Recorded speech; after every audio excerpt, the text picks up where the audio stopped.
Hello everyone, this is Marshall Gittler, Head of Investment Research here at FXPRIMUS, bringing you the Week in Focus for the week of June 6th. This week's bound to be quieter than last week was. No ECB or OPEC meetings, no non-farm payrolls, and the members of the Federal Open Market Committee, the FOMC, enter their PERDA period a week before their next meeting. So after Fed Chair Janet Yellen gets done speaking this afternoon, there will be no more comments from senior Fed officials until June 16th.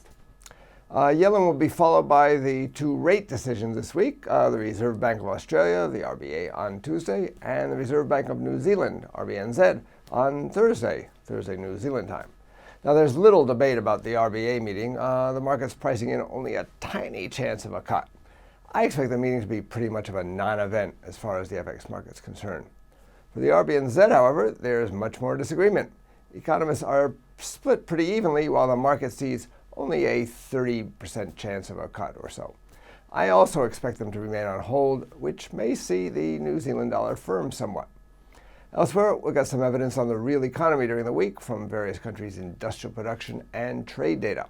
Today we get factory orders from Germany, followed by the country's industrial production on Tuesday and trade and current account balance on Thursday. Now, factory orders are forecast to slow, even though industrial production is expected to rise. That suggests future production could suffer. That could be negative for the euro. The German current account balance is expected to decline significantly, but still remain huge.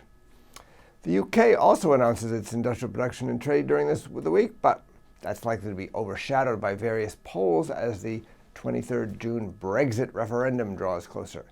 Nonetheless, the slowing output and still wide trade gap will highlight the risks of a leave vote and limit the rebound if indeed the public does vote to remain. There's not much coming out from the U.S. this week. Wholesale inventories on Thursday and University of Michigan consumer sentiment on Friday are about it, aside from the usual weekly indicators. Now, Japan has several big indicators out.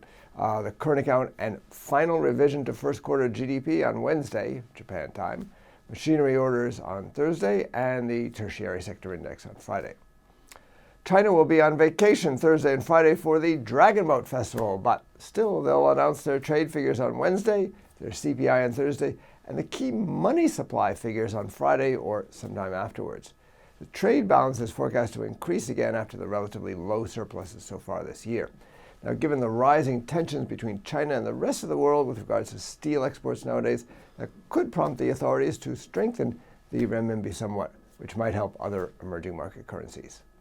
This is Marshall Gittler, Head of Investment Research at FXPRIMUS.